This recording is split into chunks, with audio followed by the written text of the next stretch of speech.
Hi mga kainit, it was 36 degrees Celsius. Ayan guys, time check natin is 4 PM in the afternoon. So guys, na-miss nyo ba ako guys? Kasi nga guys, sa sobrang init guys, na tinatamad na rin ako minsan maglalabas ng bahay at mag-vlog. So ngayon guys, pinupush ko naman yung vlog ko at saka yung mga video ko na ina-upload ko sa FB natin.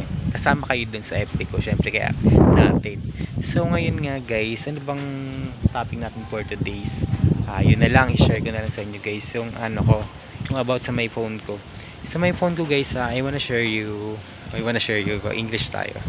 So guys nga, yung aking cellphone kasi while nagta-typing tayo ngayon, nagta-type ako ng message through TikTok.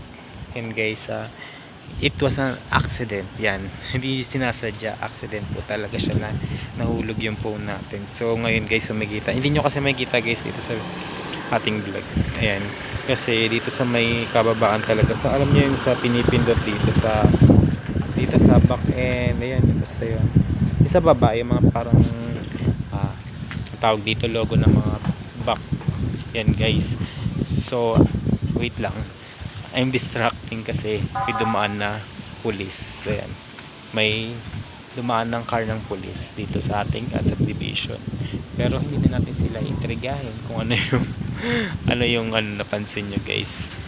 So sa kanila na yun guys, siguro mayroong nawawala or nakawal kaya may pulis yan. So ito na nga guys, it was 36 degrees Celsius na nga ngayon guys. Everyday na lang talaga na sobrang init ng ating panahon. So minsan talaga tamad ang person na mag-vlog at saka mag-TikTok.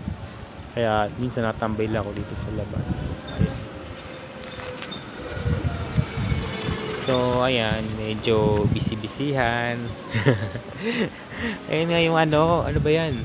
Mamatay sa ating yun nga, yung cellphone ko nga guys. Ewan ko ba kasi, ba't ko kasi nilalagay lagi sa mga ganyang delikadong sitwasyon. Tinatanong ko sa alam nyo guys, sa may gate na yun na white, ayan. Pero kasi siya yung parang patungan. So doon ko siya nilalagay dahil mahangin nga. Alam nyo ba, kahit mainit dito sa amin, mahangin naman dito kasi nga dito sa side na yon is puro lang siya puno. Dati yatang yan, basta bakanting lote, doon maraming damo. So dito sa ating boarding house dyan kasi talaga pumapaganito yung hangin, kung makikita nyo guys dyan.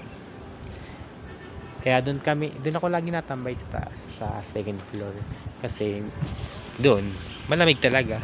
Kasi hindi naman talaga mapakali na sa bahay lang kasi talaga napakainit. Laging basa yung likod ko pagising ko, maumaga man at gabi. Ayan, pag nakahiga ako dyan, laging basa yung likod ko. So ayun nga. Guys, pa rin support nyo pa rin yung mga TikTok na ina-upload ko or mga video na ina-upload natin dahil nakamit na natin yung mga requirements ni Meta or ni YouTube. So yun lang guys, bye bye, ingat palagi, have a nice day.